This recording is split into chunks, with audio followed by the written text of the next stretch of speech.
एक नगर में दो भाई राजू और दीपू नगर के एक गैराज में मैकेनिक का काम करते थे। दोनों बहुत मेहनती थे। एक दिन गैराज में काम करते हुए,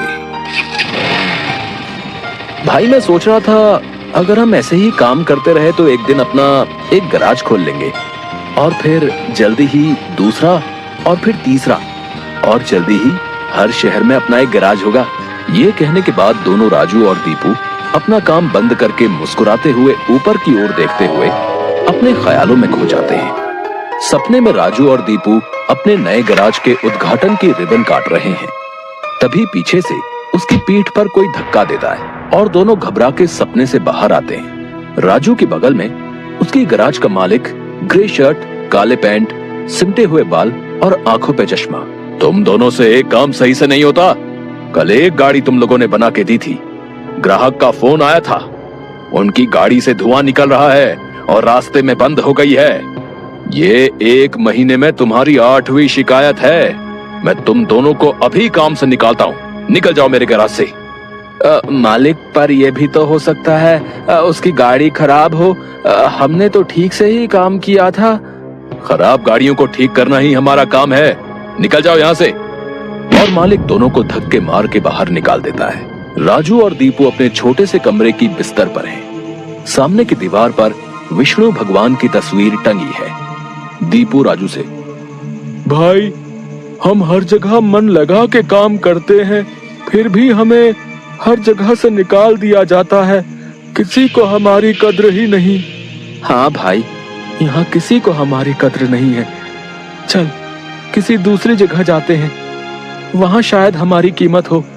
भाई पर हम वहाँ करेंगे क्या? याद है माँ कहती थी कि भगवान का नाम लेने से सब मिल जाता है। हाँ चल सामान बांध, अब हम यही करेंगे। भगवान का नाम लेंगे और पैसे कमाएंगे। वो कैसे? अरे हम बाबा बन के लोगों को ज्ञान देंगे और उनसे पैसे लेंगे। वो तो ठीक है, पर हम लोगों को क्या ज्ञान देंगे? अरे वही जो माँ हमें देती थी। तू ज्यादा सवाल मत कर, सामान बांध।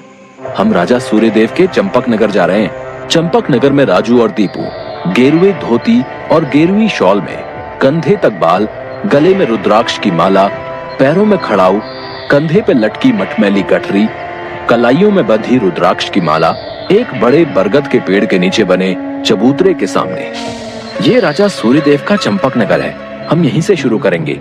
दीपू सुन, आज से तेरा नाम दीपू नहीं दीपेश्वर है, समझा? और मैं एक सिद्ध योगी। मैं यहाँ बैठता हूँ और ध्यान करता हूँ। तू नगर में जाके ये खबर फैला कि एक सिद्ध योगी आए हैं जो हर समस्या का हल देते हैं। ठीक है, मैं जाता हूँ।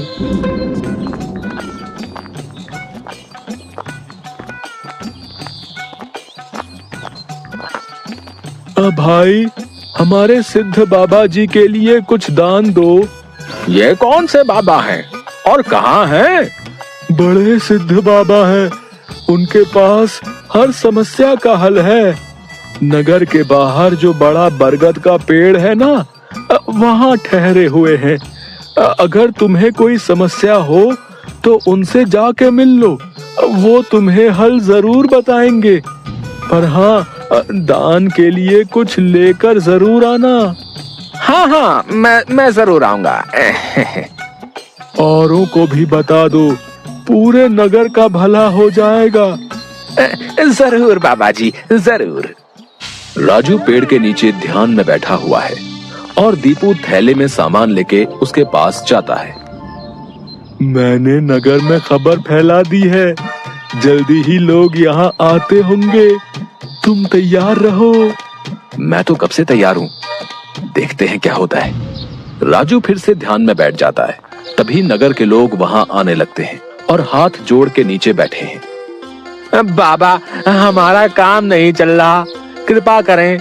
आप जो भी दान के लिए लाए हैं बाबा के चरणों में रखें और बाबा से गुरु मंत्र लें। दुकानदार राजू के पास पैसे रखता है और हाथ जोड़कर खड़ा हो जाता है।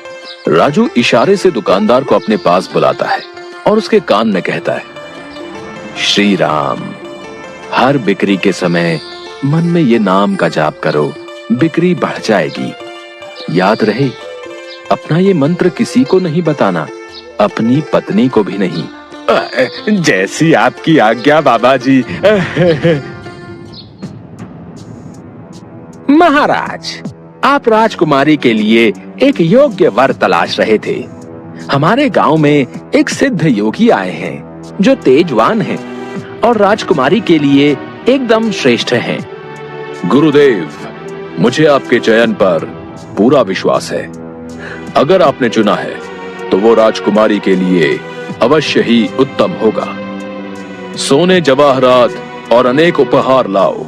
हम अभी उन महान योगी के पास जाएंगे और उनसे राजकुमारी से विवाह करने का आग्रह करेंगे। हे तपस्वी, मैंने आपके बारे में जो सुना था, आप उतने ही तेजस्वी हैं। मेरा आग्रह स्वीकार करें। राजू ध्यान से आंख खोलकर राजा को देखते हुए, जी महाराज, कहिए क्या परेशानी है आपको? मेरी इच्छा है कि आप मेरी पुत्री से विवाह करें और ये उपहार स्वीकार करें। राजू काफी देर तक उपहार में लाए सोने, चांदी और अनेक वस्त्र और उपहारों को देखता है, फिर राजा की ओर मुड़ता है। महाराज, मैं तो एक सन्यासी हूँ, मुझे इन सब से क्या लेना? मुझे क्षमा करें, मैं आपकी बात नहीं मान सकता। दीपू चौंकते हुए राजू को देखता है। मैंने जो सुना था, आप उससे भी महान हैं। मुझे क्षमा करें यदि मैंने आपका अनादर किया हो। आप जब तक यहाँ हैं, मैं कोशिश करूंगा आपको कोई दिक्कत ना हो। और राजा सूर्यदेव को प्रणाम करके वापस चले जाते हैं। अरे राजू, ये क्या कर दिया तुमने? इतना अच्छा मौका हाथ से जाने दिया। अरे राज करते हम लोग। राज, तुम्हें ये क्या हो गया है? मैं यही सोच रहा था, लेकिन फिर मैंने सोचा कि इतने दिनों से ईश्वर का नाम लेते लेते इतना तो समझ आ गया है कि ईश्वर के नाम अमृत में ऐसा क्या है जो मीरा सारा राजसी ठाट छोड़कर वैरागन बन गई। क्यों प्रहलाद ने अपने पिता की इतनी यातनाएं सही? मुझे भी राम नाम का धन मिल गया है, जिसके आगे इस दुनिया का सारा धन फीका है। मुझे ये सब नहीं पता। हम यहाँ पैसे कमाने आए थे, ना कि साधु बनने। मैं चला, मैं अकेले ही सब संभाल लूंगा। तुम्हें जो ठीक लगे करो, पर अगर किसी मुसीबत में फंस जाओ, पूरी श्रद्धा से ईश्वर का नाम लेना, तुम्हारी मुसीबत दूर हो जाएगी। तुम्हारा दिमाग खराब हो गया है? इतनी आसानी से मुसीबत दूर होती तो सभी खुश होते। राजू बस उसे देखकर मुस्कुराता है और ध्यान में बैठ जाता है। दीपू अपनी पोटली उठा के गांव में चल देता है। क्यों भाई, कैसा चल रहा है? हाँ भाई, सब बढ़िया है और अब घर में सुख शांति भी है। ये भी बेवकूफ बन गया। राजू है तो चालाक। उसने ऐसी युक्ति की कि कोई उस पर सवाल नहीं उठा सकता। कुछ राशन दान करो। जरूर। दुकानदार राजू के थैले में चावल डालने जाता है। तभी दीपू, ये क्या दे रहे हो? इतनी मिठाइयाँ और मेवे तुम्हारी दुकान में है और तुम ये कच्चे चावल दे रहे हो? इनमें से कुछ दो। पर बाबा तो ये सब नहीं कहते। तुम्हें क्या करना है? जितना कह रहा हूँ वो करो। दीपू आगे जाता है और जोहरी की दुकान में दुकानदार से, और भाई जोहरी, कैसी चल रही है दुकानदारी? बाबा की कृपा से सब बढ़िया चल रहा है। कहिए क्या सेवा करूं? बाबा के लिए कुछ दान दो। इससे पहले कि इन्हें मेरी असलियत पता चले, इनसे तगड़ा दान लेके गांव से गायब हो जाऊंगा। फिर ये लोग राजू के पीछे पड़ेंगे तो उसे समझ आएगा। बाबा के लिए कुछ दान दो। जौहरी पैसे निकाल कर देने लगता है। अरे ये क्या भीख दे रहे हो? बाबा की कृपा से तुम्हारी दुकान चल रही है। इतने सारे जवाहरात हैं, इनमें से दो कुछ कीमती सा। जितना दोगे उससे ज्यादा मिलेगा। ये बाबा को क्या हो गया है? कोई नहीं, बाबा को देने से मेरा क्या घटेगा।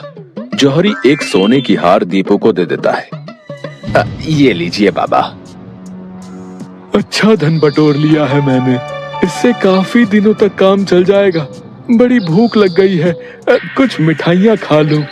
दीपू एक पेड़ के नीचे बैठ के मिठाइयाँ खाने लगता है। तभी वहाँ 4 डाकू चेहरे पे नकाब, काले कपड़े और हाथ में छुरी लेकर आ जाते हैं। जो कुछ भी है वो हमें दे दो, नहीं तो हम तुम्हें मार डालेंगे। दीपू डर से अपनी पोटली उन्हें दे देता है। तभी डाकुओं के सरदार का नकाब खुल जाता है। दीपू उसे देख लेता है। अब तुझे मरना होगा, क्योंकि तूने मेरा चेहरा देख लिया है। हे भगवान, ये क्या हो रहा है? कैसे बचूं इनसे?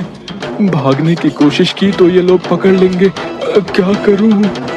तभी उसे राजू की बात याद आती है। अगर किसी मुसीबत में फंस जाओ, पूरी श्रद्धा से ईश्वर का नाम लेना, तुम्हारी मुसीबत दूर हो जाएगी। दीपू आंखें बंद कर घुटने पर बैठकर, हे नारायण मेरी रक्षा करो, हे नारायण मेरी रक्षा करो। डाकू का सरदार दीपू को उठाकर, सुन, राजा के सिपाही हमारी ओर आ रहे हैं, इसलिए तुझे छोड़ रहे हैं। अगर तूने किसी को हमारे बारे में बताने की कोशिश की तो तुझे जिंदा नहीं छोड़ेंगे। ये ले अपनी पोटली। डाकू भाग जाते हैं।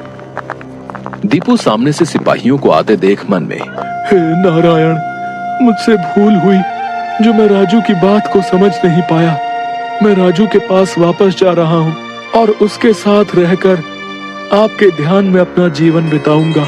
मुझे माफ कर दो राजू, मैं ईश्वर के नाम की महिमा को नहीं समझ पाया, पर अब मैं समझ गया हूँ और तुम्हारे साथ ईश्वर के नाम का धन कमाना चाहता हूँ।